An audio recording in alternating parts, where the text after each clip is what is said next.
오늘 요한복음 8장 1절부터 11절까지 말씀을 우리 같이 나누었습니다. 이 요한복음 8장 1절부터 10절까지 말씀은 간음한 여자에 대한 이야기거든요. 누가 잡아왔어요? 서기관들과 바리새인들이 현장에서 잡아왔어요.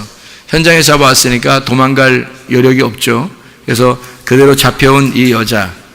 근데 예수님은 그 바리새인들하고 그 서기관들에게 뭐라고 표현한 거예요? 너희들 죄 없으면 너희들 돌로 한번 쳐봐라. 그렇게 얘기한 것은 너희들이 누구라는 얘기예요? 너희들도 간음한 여자 아니냐. 너희들이 죄 없으면 한번 쳐봐라. 그러니까 너희들이 역시 간음한 여자고, 간음한 여자는 너희들도 간음한 여자니까 이 탕자와 같은 바리새인들은 자기 스스로 그걸 몰랐지만은, 그러나 간음한 여자가 자기라고 전혀 다른 사람인 줄 알았지만 알고 보니까 사실 같은 사람이더라. 예수님께서 죄 없는 자가 돌로 쳐라니까 생각을 해본 거죠. 그죠? 성경에 보니까 이렇게 나와 있어요. 사람들이 돌로 치라고, 이 간음한 여자를 돌로 치라고 모세가 그랬으니까 그런 율법에 의하여 이 여자를 잡아와서 예수님에게 자꾸 물어보니까 예수님이 말해요, 안 해요? 요한복음 8장 1절부터 11절까지 읽어보니까 말해요, 안 해요? 이게 말할 가치가 없는 거예요, 이게. 자꾸 귀찮게 말해요. 이 여자 돌로 쳐야 됩니까? 말해야 됩니까? 자꾸 말하니까 예수님은 지금 마음속에 이미 돌로 쳐야 된다, 말아야 된다. 마음속에 이미 돌로 치지 말아야 된다는 걸 이미 마음에 가지고 있는데 자꾸 돌로 치자고 자꾸 얘기하니까 예수님이 말을 안 해요.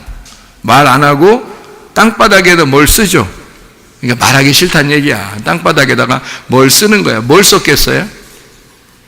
하긴 뭘 썼는지 우리가 안 나와 있으니까 모르는데 거기다가 뭘 썼냐면 죄 없는 놈이 돌로 한번 쳐봐라 이렇게 썼겠죠. 그죠? 근데 이게 무슨 말이냐면 다 죄 있지 않느냐 이 말이에요. 그러니까 예수님이 두 번의 글을 써요. 두 번의 글. 왜 두 번의 글을 쓰냐면 이런 거죠. 성경은 다 두 번으로 이루어졌어요. 하나는 장자, 하나는 차자 이렇게 되죠. 첫 번째 아들 그리고 두 번째 아들 이렇게 돼 있잖아요. 성경이 그죠? 그래서 누가 구원을 받아요? 두 번째 아들이 구원을 받는 거예요. 첫 번째 아들보다. 그죠? 그러면 성경에 또 두 가지로 돼 있는 게 있는데 십계명을 하나님이 자기가 써가지고 주죠. 그랬더니 그걸 모세가 가지고 나오면서 이스라엘 백성들이 금송아지 섬기니까 그걸 던져요, 안 던져요? 던지죠. 던지고 하나님이 다시 그걸 이게 만들어 오라고 그래요. 돌판을 이렇게 깎아서 네가 깎아서 만들어 오라고 해요. 그 깎아서 만들어 오면 하나님이 다시 써주겠다는 겁니다. 그러면 하나님이 쓴 거를 몇 번을 썼어요? 두 번을 쓴 거죠. 한 번을 먼저 썼는데 그걸 가지고 내려가서 금송아지 섬기는 거 다 깨뜨려 버렸고, 그죠? 두 번째로 썼죠. 그건 어떻게 법궤 안에다가 집어넣으라고 그러죠. 가서 간직하라고 그래가지고, 그죠? 이게 십계명도 두 번을 써요. 이게 성경이 두 개로 되어 있다는 것을 얘기하는 것입니다. 성경에 나무가 창세기 때 두 개가 있는데 어떤 나무죠?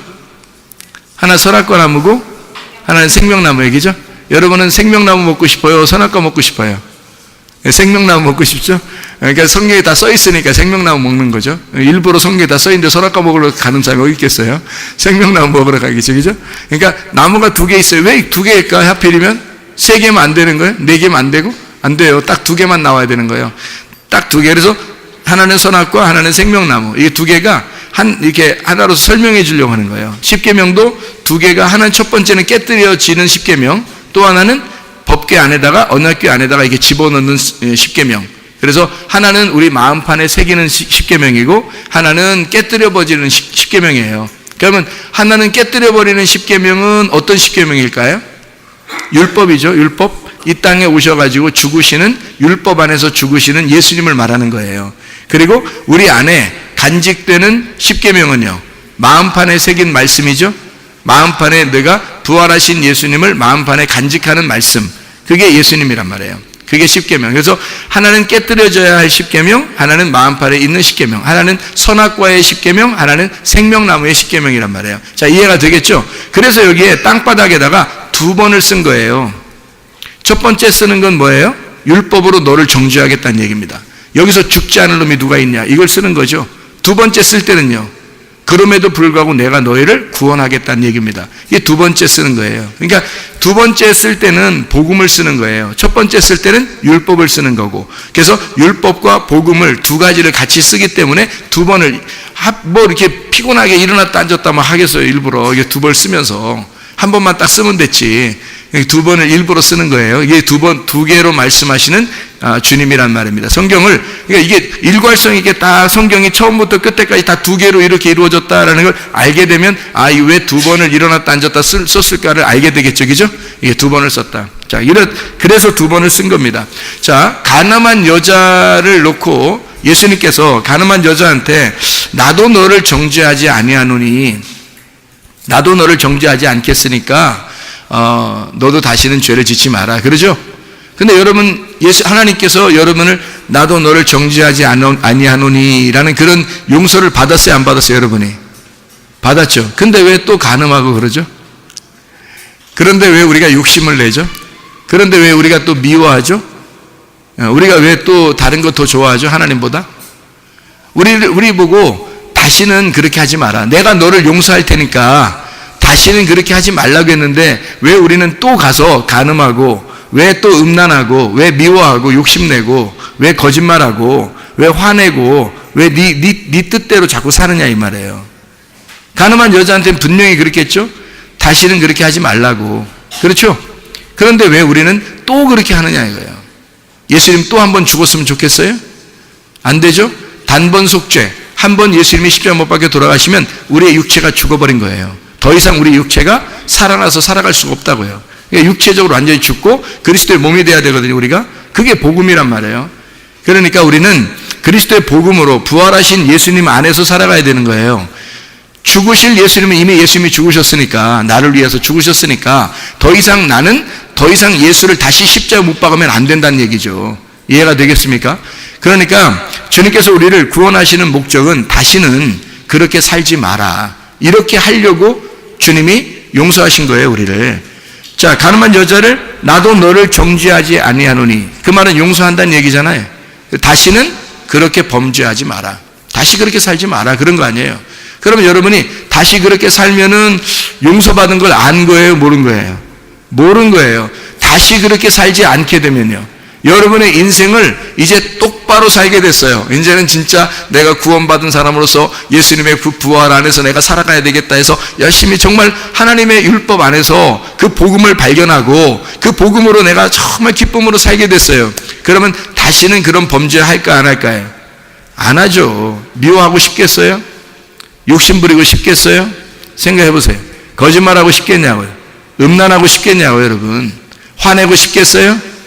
아니죠? 예. 근데 막 화가 나고 짜증날 때가 있죠? 그럼에도 불구하고 하나님이 날 용서하시죠. 용서하는데 왜 자꾸 그러냐고, 너희들은. 용서하면 분명히 하지 말라 그랬잖아요. 너 용서할 테니까 다시는 그렇게 하지 말라 그랬는데 왜 우리는 자꾸 그러냐고. 용서하면 하지 말라는 얘기 안 해요. 분명히 성경에 써 있죠, 그죠? 성경에 써 있잖아요. 그러니까 다시는 너를 정죄한 자가 어디 있느냐? 주여 없나이다. 예수께서 이르시되 나도 너를 정죄하지 아니하노니 가서 다시는 죄를 범하지 마라, 그랬잖아요. 그럼 우리가 다시는 죄를 범하지 말아야 되잖아요. 그렇죠? 자, 여기서 예수께서 여자 외에 아무도 없는 것을 보시고 이르시되 여자여, 너를 고발하던 그들이 어디 있느냐? 너를 정죄하던 자가 없느냐? 대답하되 주여 없나이다. 그들이 다 떠나간 다음에 주님이 이렇게 말씀하시는 거거든요. 자, 그럼 보세요. 원래는 예수님 앞에서 누가 있었어요? 간음한 여자만 있는 게 아니라 간음한 여자를 누가 데려왔어요? 바리새인들하고 서기관들이 데려왔어요. 그러니까 바리새인, 서기관, 그리고 간음한 여자, 그리고 예수님이 있었단 말이에요. 예수님이 재판장이에요. 재판장인데 이 둘을 딱 놨단 말이에요. 근데 이 둘을 같이 놓고서는 뭐라고 하냐면, 야, 니네나 뭐 얘나 똑같지 않냐? 이렇게 얘기한 거예요. 너 죄 졌잖아. 니네들도 죄 있잖아. 똑같지 않냐? 죄 없는 놈 한번 쳐봐. 그랬더니 거기서 죄 없는 놈 한번 쳐봐. 그랬더니 거기서 실제로 다 이제 돌을 갖다 다 밑으로 땅에 떨어뜨리고 갔죠.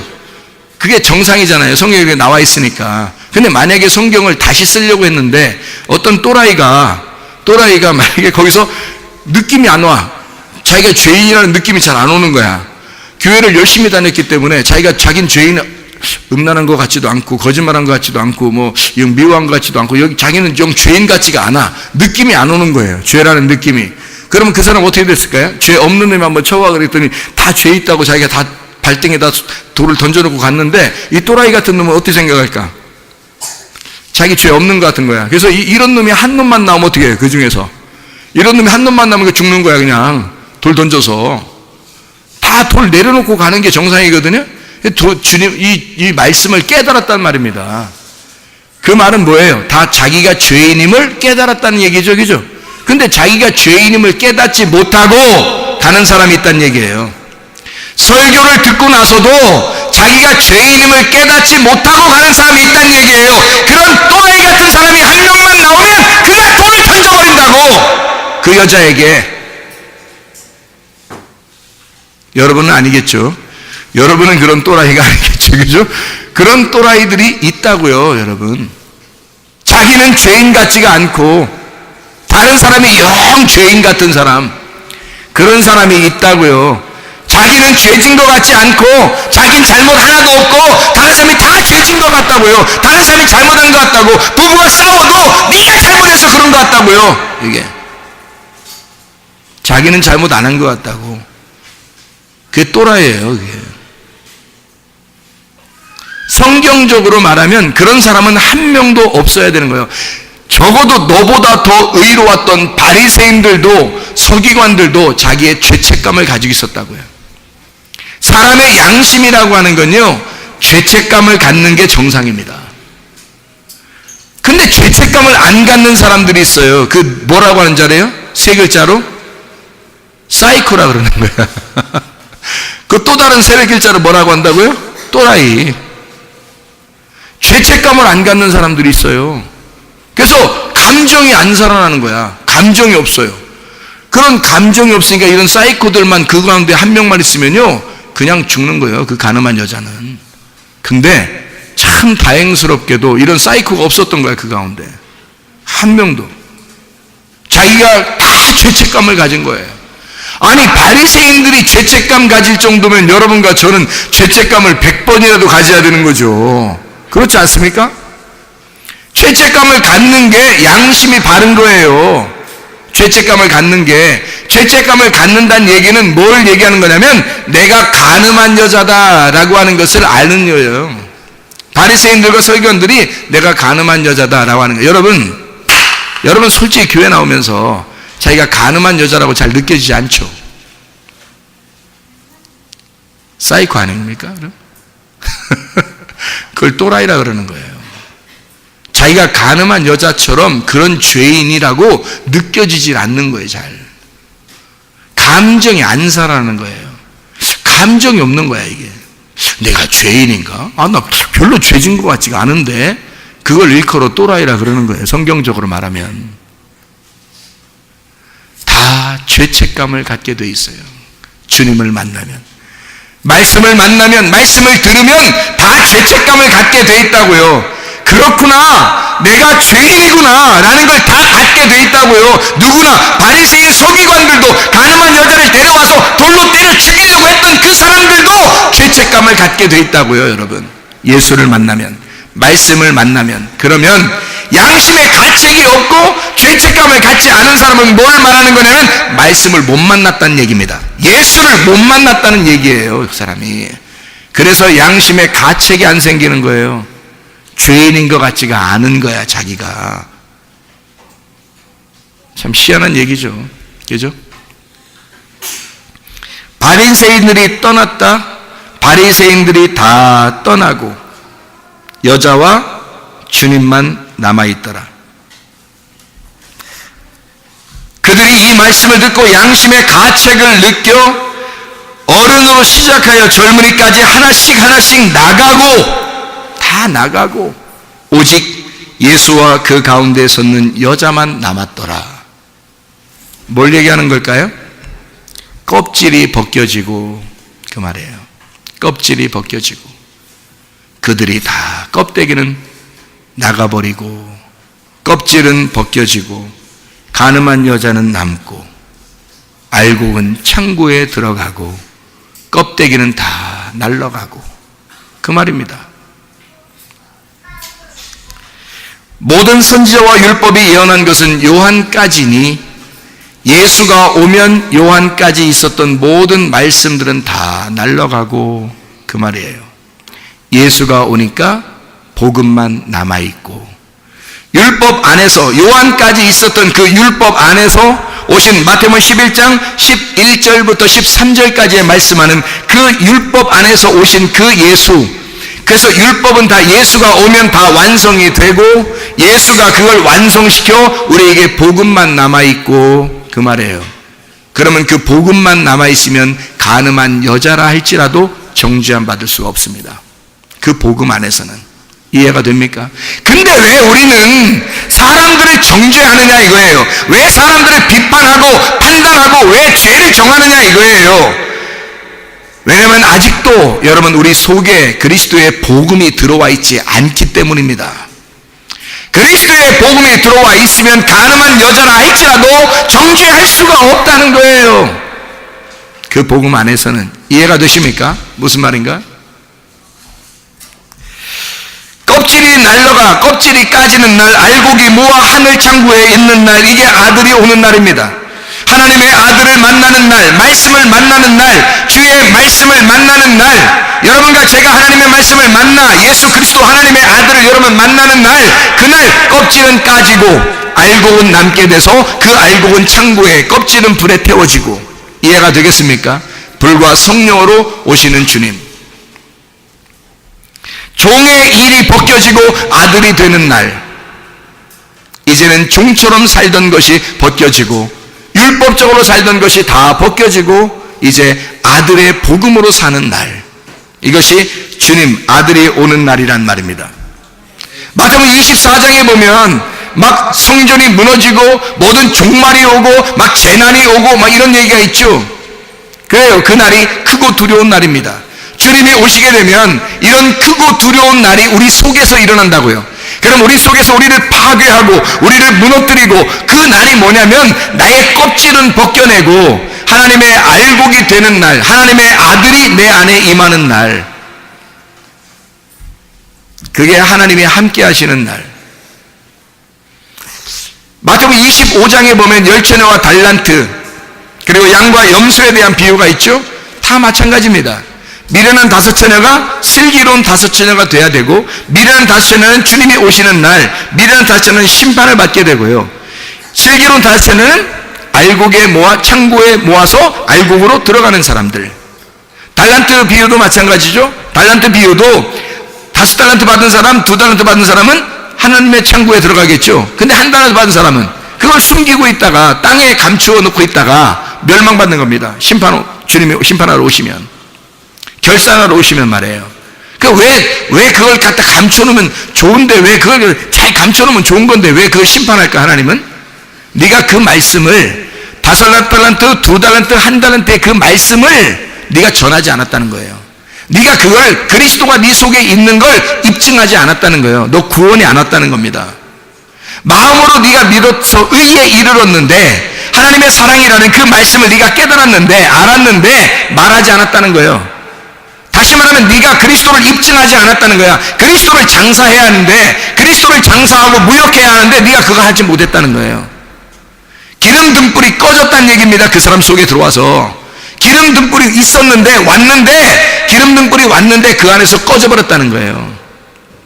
이게 계속 불타올라야 되는데, 기름이 계속 채워져야 되는데, 그리고 계속 타야 되는데, 근데 그게 꺼져버렸다는 얘기야. 그 사람들을 뭐라 그러냐면 염소라 그렇게 말하는 거예요. 양은 그렇지 않죠. 양은 하나님의 창고에 들어가는 사람들이 되는 거죠. 그죠? 그래서 열처녀와 달란트와 염소, 양과 염소의 비유를 통해서도 시작 그리고 과정, 결론적으로 우리는 시작에 보면 구원받았어, 나 교회 나왔어, 그럼 끝난 줄 알아요. 여러분 죽을 때까지 여러분 과정이 있어야 합니다. 죽을 때까지 여러분 속에서 하나님의 말씀이 무역이 돼야 된다고요. 이게 들어오고 나가고 이 하나님의 말씀으로 여러분이 임마누엘 하신 하나님과 지금 살아가고 있어야 된다고요. 언제까지? 죽을 때까지. 그래서 죽을 때까지 우리가 살아가는 이 살아있는 거, 내가 살아가는 거 있잖아요. 그 살아가는 사람의 하나님이에요. 하나님은 그 산자의 하나님이라고요, 여러분. 그 누가복음 20장에 보면 나오는데 여러분에게 갑자기 설명을 해야 되니까 누가복음 20장 38절에 나와 있는 얘기입니다. 하나님은 죽은 자의 하나님이 아니요 살아있는 자의 하나님이시라. 하나님에게는 모든 사람이 살았느니라 하신다 이랬겠죠. 모든 사람이 살아있어요. 하나님은 자, 죽은 사람도 살아있는 사람도 다 살아있거든요. 근데 하나님은 어떤 하나님이냐면 살아있는 사람이 하나님이라요. 그 말은 무슨 말이에요? 하나님이 살아있기 때문에, 생명이기 때문에. 예수가 없는 사람은 죽은 자예요. 예수가 있는 사람은 살아있는 자고, 복음을 아는 자는 살아있는 자고, 복음을 모르는 자가 죽은 자예요. 하나님은 어떤 하나님이시냐면 산자의 하나님이시란 말이에요. 그리스도가 내 안에 들어와 있는 사람, 그 사람의 하나님이시란 말이에요. 살아있는 자의 하나님, 복음이 있는 자의 하나님, 말씀을 아는 자의 하나님, 지금도 하나님과 임마누엘 하시는 그 하나님, 그러니까 임마누엘 하시는, 나와 임마누엘 하시기 위해서 지금도 살아계신 하나님. 그래서 하나님은요, 이게 지금 누가복음 20장에 뭔 얘기가 하는 줄 알아요? 이게 무슨 얘기냐면, 남편이 있었대요. 남편이 여럿이 있었는데, 여자가 첫째 남편이 죽었어요. 그럼 동생이 그 여자를 데리고 살아야 되거든요. 이 성경의 법으로는 죽었어요. 세 번째 남편도 또 동생도 이게 살다가 죽었어요. 이 여자가 세상에 보통 여자가 아닌가 봐. 그냥 다 죽였어. 그래서 7번째 남편까지 죽었어요. 그래 하늘나라 올라갔네. 근데 이 남자들도 다 하늘나라 올라가고 이 여자도 하늘나라 올라갔어요. 자, 누구 부인이 돼야 되겠냐고 물어본 거예요, 사람들이. 누구 부인이 되냐. 근데 예수님께서 너희들이 성경을 이해하지 못한다는 얘기예요. 너희들이 성경을 잘 몰랐다. 성경을 이해하지 못해서 그래. 하늘나라 올라가면 장가도 안 가고 시집도 안 가. 거기 가면 다 영적 존재이기 때문에. 그래서 7명의 아들이 다 누구냐면 7이라는 아들이 예수님이에요. 7이라는 아들이 다 부인을 얻었잖아요. 근데 부인이 자꾸 밀어낸 거야. 예수가 나한테 오는데 자꾸 밀어낸 거예요. 근데 이 여자는 자기가 가서 지금 7명 중에서 첫 번째, 두 번째, 누가 첫 번째, 두 번째, 그게 어디 있어요? 하늘나라 올라가면. 첫째 남편, 둘째 남편이 어디 있어요? 첫째 부인, 둘째 부인이 어디 있어요? 성경에 없어요. 그러면 솔로몬이 천국 가면 복잡하지. 복잡하지, 솔로몬이 천국 가면. 안 된다고요. 천국에 올라가면 여러분 남편도 없고 여러분 아내도 없어요. 다행이죠. 아니, 다행인 사람, 큰일 난 사람이 이 땅에서 지금 불안한 거야, 이게. 불안하고 두렵고 힘들게 사는 사람들이야. 심심한 이게 조의를 표합니다.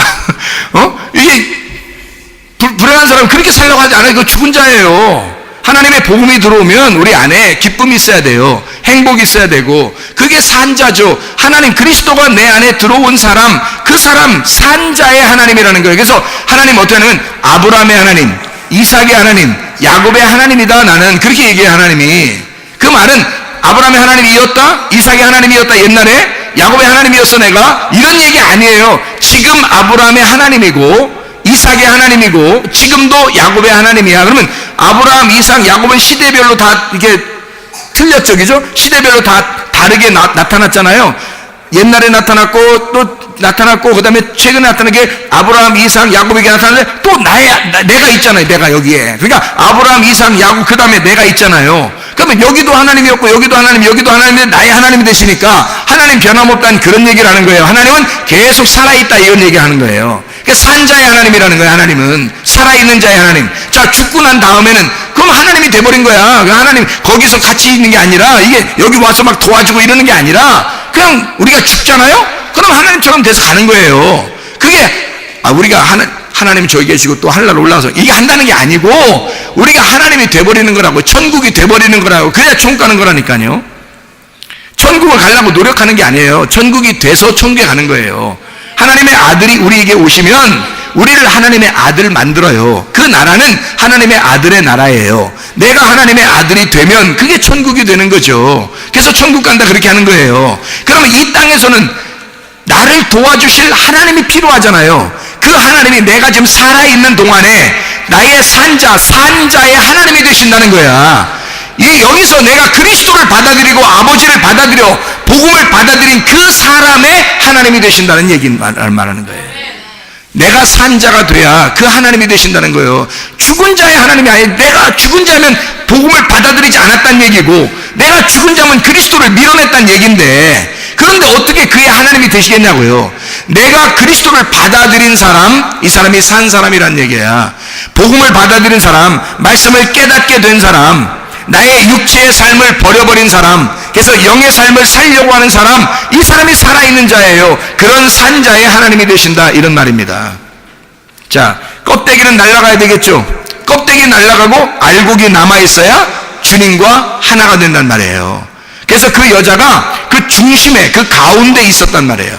그 말은 무슨 말이냐면, 알곡이 돼서 주님의 중심 안에 있단 말은 주님과 하나가 됐단 말이에요, 이게. 그러면 둘이 어떻게 됐단 얘기예요? 둘이 부부가 됐단 얘기예요. 둘이 결혼하게 됐다. 실제로 뭐 결혼해서 그 주례자가 누가 있고 이렇게 둘이 손잡고 이렇게 딴따다다 이렇게 했다는 뜻이 아니에요. 그런 말이 아니라 가늠한 여자와 예수님이 하나가 되었다. 마음이 하나가 되었다. 이제 영 안에서 하나가 되었다. 예수가 그를 용서하고 받아들였다. 그 가늠한 여자가 껍데기가 다 나가니까, 바리새인들, 자기를 정죄하는 그 사람들이 다 떠나가니까 가늠한 여자가 예수를 받아들였다. 뭘로? 신랑으로 받아들였다. 자기의 주인으로 받아들였다. 그래서 신랑은 이 땅에서 뭐라고요? 주인입니다. 주인의 말을 잘 들어야 돼, 안 들어야 돼, 여자들이? 몰라, 잘 모르겠어요? 이게 무슨 말인가? 나 어렵게 얘기한 거 아닌 것 같은데, 쉽게 얘기한 것 같은데, 여자들의 주인이 누구라고요? 남편이잖아요. 남편이 주인인 거 당연히 모릅니까, 여러분? 자, 이해가 안 돼요, 그게? 네가 하도 이렇게 살아봐가지고 잘 모르겠어요? 여자의 주인은 남편입니다. 성경에서도. 그래서 사라가 아브라함 보고 뭐라고 그랬다고요? 주인님이라고 불렀습니다. 오늘부터 여러분 집에 가셔서 야, 너 어쩌고 뭐 이런 거 하지, 옆봉 뭐 이런 거 어쩌고 하지 마시고 그냥 다른 말로 주인님 이렇게 한번 해보세요. 남편한테. 남편 가서 집에 와서 남편 주인님 그렇게 하면 이 여자가 이게 죽을 때가 다 됐나 왜 갑자기 변해서 그러지, 이렇게 남자들이 그렇게 할 리가 없어요. 주인님 그러면요 속에 왜 그래 갑자기 뭐 이런데 속으로 어떻게 해요? 남자들이 속으로 좋아가지고 이거 뭐 해줘야 되나 이거. 여자들이 남자한테 주인님 뭐 무릎 꿇고 말입니다. 주인님 이렇게도 해보고요. 그래서 오늘 어떻게 피곤하셨어요? 양말도 벗겨드리고 양말 이렇게 발 탁 씻어주면서 주인님 오늘도 어떻게 피곤하셨어요? 이렇게 한번 해보세요, 여러분. 남자가 확 변해버려. 이렇게 교회 나와서 앉아있어. 그냥 교회 나와서 앉아있고 나중에 집사돼 금방. 진짜 그렇게 한번 해보시라고. 성경에 나온 대로 제가 얘기하는 거예요. 주인님. 자, 예수님이 뭐라고요? 이 가늠한 여자의 뭐가 된 거예요? 주인님이 된 거예요. 주인. 그게 뭐라고요? 신랑이라고요. 그게 남편이라고. 저는 그걸 얘기하는 거예요. 주인, 신랑, 남편 같은 거라고요. 주님이 그거 하시려고 하는 거 아닙니까? 우리에게 오신다는 게, 우리에게 복음이 되신다는 게, 내가 너를 다스려 줄게. 여자가 남자가 진짜 듬직해가지고 말입니다. 남자가 듬직해서 여자가 주인님 한마디 했는데 남자가 막 10개를 해줘. 응? 듬직한 남자라. 여자가 너무 좋아서 10개를 받았으니까 얼마나 좋아요. 그러니까 주인님 이런단 말이에요. 그럼 20개를 막 해줄 거 아니에요, 남자가. 그런 남자, 이게 예수님이라고요. 이게 그런 신랑이란 말입니다. 남자들이 시원찮으니까 주인님이라고 해주면 10개를 해줘야 되는데, 주인님 했더니 뭐 무시하고 내가 그렇지 주인이지 목사님도 얘기했잖아 그런 얘기 그러면 여자를 막 무시하고 막 윽박 지르고 막 소리 지르고. 헤어져야 돼요. 그냥 헤어져야 돼. 어떻게 살아? 내가 여자라고 생각해봤어. 나도 한번 여자라고 생각해봤어요. 여자라고 생각해보고 내가 여자인데 내가 어떤 남자랑 살까 한번 생각을 해봤어. 생각해봤더니 나 그런 사람은 못 살 것 같아. 적어도 남자라면 좀 듬직하고 주인님 한마디에 그냥 10개 100개를 막 해줄 수 있는 그런 남자가 돼야죠. 그게 신랑 되신 주님이십니다, 우리에게. 그런 주님이, 하나님의 아들이 우리에게 오셔서 우리의 주인 되시고 나를 다스리겠다는 거야. 나를 통치해 주겠다는 거야. 그런 듬직하신 신랑이 나와 함께 하겠다는 거야. 그러면 그게 복음이죠. 여자로서는 그것만큼 만족하는 게 어디 있어요? 그렇죠? 여자는 그것만큼 기쁜 게 없다고요. 남편 하나만 있으면 다 되는 거야. 그러면 여러분, 지금 우리 교회에 다니는 남편들이요, 또 남편이 될 사람들이요, 어떤 남편이 돼야 되겠는지 아시겠죠? 듬직한 남편. 듬직한 남편. 여자에게 안심을 주는 남편. 여자에게 안식을 주는, 평안을 주는 남편. 예수님과 같은 그런 남편이 되셔야 됩니다. 이게 보통 문제가 아니에요, 이거. 그래야 뭘 보면서, 남편을 보면서 참 예수님 같구나, 예수님이라면 이런 것 같아, 그러면 예수님 생각만 하면 눈물이 나고 이래야지 말이야. 남편을 보면서 도저히 예수님이 생각이 안 나. 남편을 보면 도저히 예수님이 생각이 안 나. 이러면 되겠냐? 그런 남편하고 뭐하러 살아? 난 이해가 안 돼요. 그러면서 사는 거 보면 이해가 안 돼요. 내가 여자라면 안 살아요, 진짜. 그냥 혼자 살고 말든지 다른 사람 만나든지 그럽니다. 진짜예요. 그러니까 남자들을 보고, 제가 남자들 여기 있는데도 왜 내가 그런 얘기를 하냐면, 정신 차리라는 얘기예요. 저도 정신 똑바로 차려 삽니다. 예? 정신 차려 살으라고요. 남자가 남자답다는 그걸 보여줘야 그걸 남자로 믿고 살 거 아닙니까? 그렇잖아요. 정신 똑바로 차려 사셔야 돼요. 저도 정신 똑바로 차려 살고 있으니까, 여러분. 그러니까 저도 얘기하는 거예요, 그렇게. 그러니까 얘기하는 거예요. 막 진짜 헤어지라는 게 아니라, 진짜 막, 성문교회 갔더니 뭐 헤어지래, 뭐 이 목사, 뭐 저 목사도 아니야, 뭐 그렇게. 내가 오늘 설교 제목을 뭐라고 쓰려고 했냐면요, 사실 고멜의 노래라고 이렇게 썼는데, 여기 제가 원래 의도한 건 있잖아요. 여기다가 뭐라고 쓰려고 했냐면, 최고멜 목사 이렇게 쓰려고 했어요, 제목을. 최고멜 목사. 여러분이 생각할 때는 최고멜 목사 그러면 어떻게 생각돼요? 저거 이렇게 생각할지도 모르겠지만, 제가 생각할 때는 굉장히 심각해요. 최고멜 목사 그러면, 내가 앞으로 최고멜 목사 해야 되겠다. 내가 최고멜 목사 해야 되겠다. 보통 내가 사람들 이렇게 목사님들 이름 보니까요, 막 멋있는 이름이 진짜 많더라고요. 사무엘, 진짜 멋있는 이름이잖아요. 다니엘, 뭐 엄청 에녹, 뭐 이런 이름도 있고요. 이름 엘리야도 있고요. 막 이름이 막 못 들어줘요. 근데 제가 성경을 이렇게 보니까 막 바울도 있고요. 무슨 이바울, 최바울, 김바울, 막 바울 엄청 많아요. 기죠. 바나바도 있고요. 막 베드로도 있고, 막 요한도 있고요. 막 엄청 진짜 성경에. 근데 내가 세상 사람들 가만히 다 찾아보니까 고멜은 없더라고. 고멜. 호세아서에 나오는, 호세아 1장에 나오는 그 고멜 있잖아요. 여자 고멜. 자기를 이 고멜 목사 이렇게 하는 사람 없더라고. 박고멜도 없고, 김고멜도 없고, 최고멜도 없더라고. 그래서 내가 최고멜 해야 되겠다, 내가. 그러면 목사가 왜 고멜을 하려고 그러느냐? 제가 고멜을 찾아보면서 참 은혜를 받았어요. 호세아서에 고멜을 찾아보면서. 고멜이 어떤 여자냐면, 이게 디블라임에 있는 고멜이라 그랬거든요. 이 디블라임이라는 단어가 디브라임인데요, 이게 쌍수입니다. 두 개인데요, 떡 두 덩이를 말하는 거예요. 오순절날 떡 두 덩이 먹거든요. 오순절날 떡 두 덩이. 그게 오순절날이에요. 하나는 유대인, 하나는 이방인을 말하는 거고, 하나는 그리스도, 하나는 나를 말하는 겁니다. 그리스도와 교회를 설명할 때 떡 두 덩이라고. 그래서 오순절날 떡 두 덩이를 먹는 날이거든요, 그날이. 이게 데베라에서 나온 단어입니다. 이게 함께 누르다, 압축한 무화과 뭉치를 말합니다. 그러니까 무화과 빵을 눌러가지고 하나를 만든 거예요. 두 개를 하나로 꽉 눌러서 하나로 만들어버려서 하나의 빵이 된 겁니다. 이게 그리스도와 내가 하나로 압축돼가지고 하나의 빵이 된 걸 디블라임이라고 얘기하는, 데베라라고 얘기하는 거거든요. 거기에 있는 고멜이래요. 그럼 고멜이라고 하는 여자의 이름이 어떠면 고메르라는 단어거든요. 고메르라는 이 단어가 완성이라는 단어입니다. 완성. 좋은 말이죠? 완성이라는 단어. 이게 가마르에서 왔는데, 이 가마르가 끝나다라는 말이고요, 완성한다는 말이고, 실패한다는 말도 있어요. 그래서 실패한다는 말도 써요.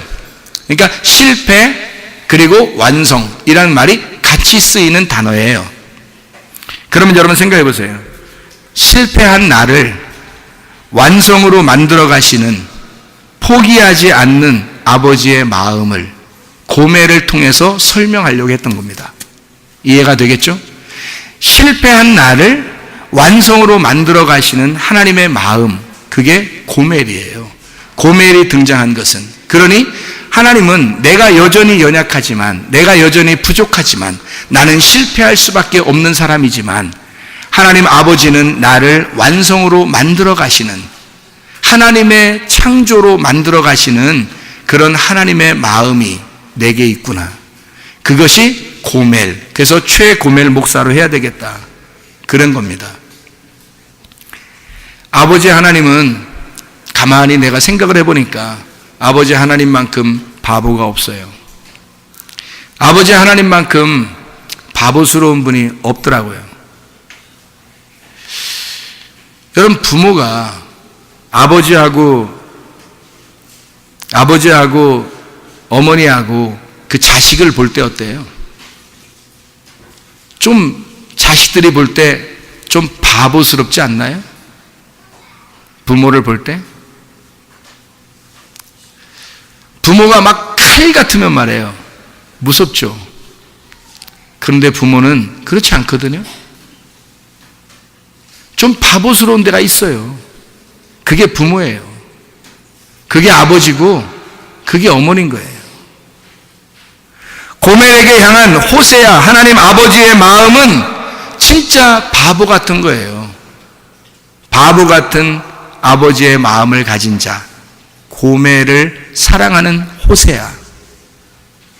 그게 호세아 1장, 호세아 3장에 나타나는 호세아와 고멜의 관계예요. 그게 하나님 아버지와 우리와의 관계라는 얘기입니다. 그래서 고멜의 노래, 고멜이 뭐라고 노래할까? 고멜이 노래를 부르면 뭐라고 노래할까? 우리가 좀 시간이 지났어도 한번 노래를 한번 듣겠습니다. 고멜이 뭐라고 노래하는지 한번 노래를 한번 듣겠습니다. 고멜의 노래를 한번 들어보겠습니다. 어떤 노래를 하는지. Don't know what he sees in me. He is spirit, he is free, and I the wife of adultery, and Gomer is my name. Simply more than I can see, how he keeps on forgiving me, how he keeps his sanity. Hosea, you're a fool to love someone like me, a fool to suffer silently, though sometimes through your eyes I see I'd rather be a fool.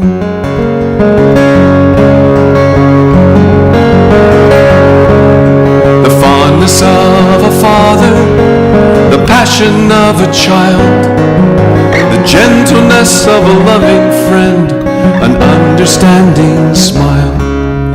All of this and so much more you've lavished on a faithless whore. I've never known love like this before. Hosea, you're a fool.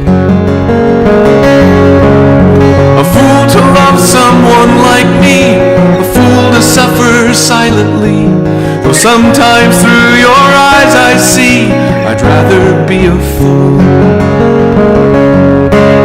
This God of yours would not have told to lift a love that you couldn't hold.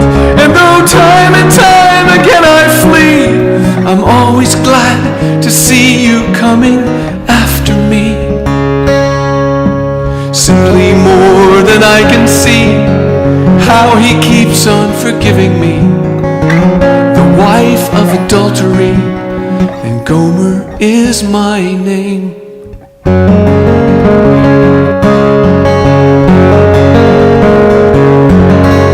이렇게 아름답게 표현한 것보다 제가 더 말을 더 잘할 수가 없어서 제가 음악을 틀은 겁니다.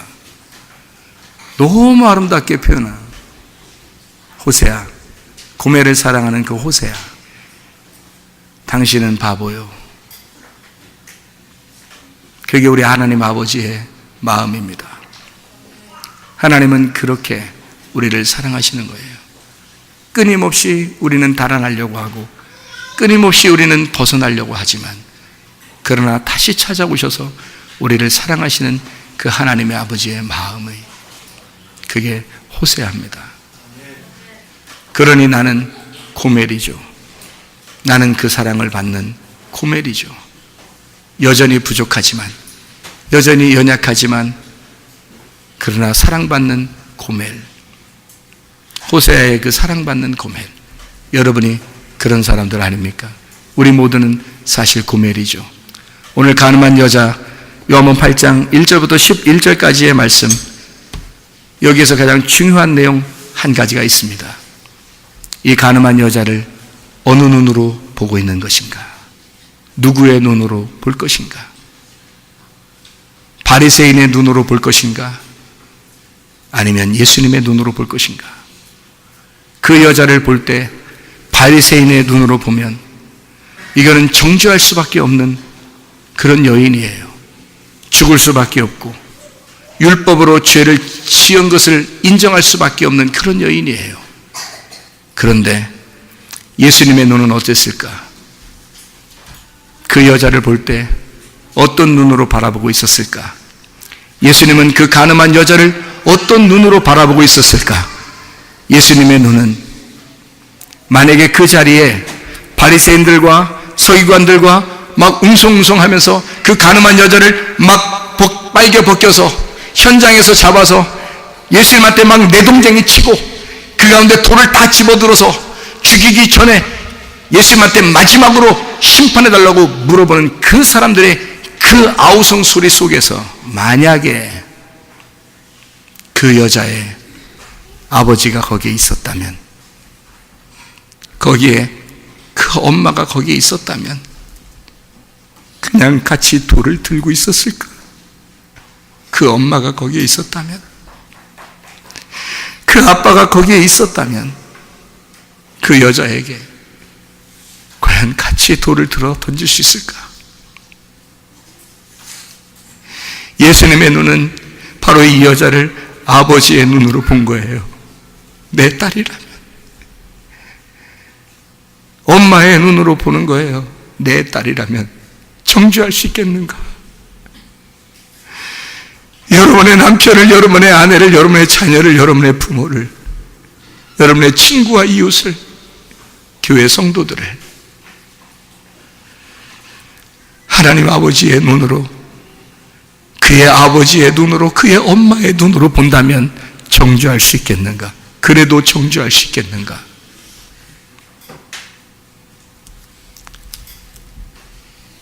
우리의 죄를 다 짊어지신 주님 앞에 우리의 눈을 바꾸시기를 바랍니다.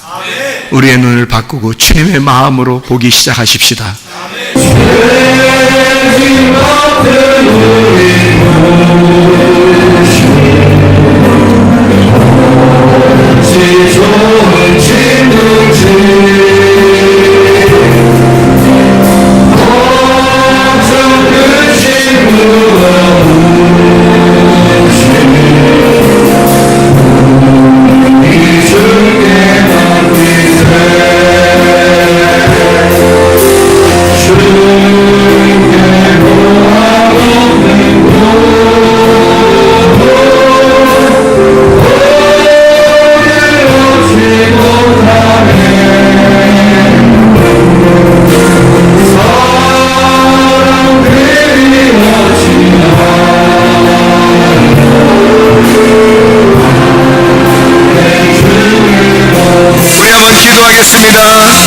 가슴에 손을 얹고 기도합니다. 하나님, 나는 아버지의 눈을 가졌는가?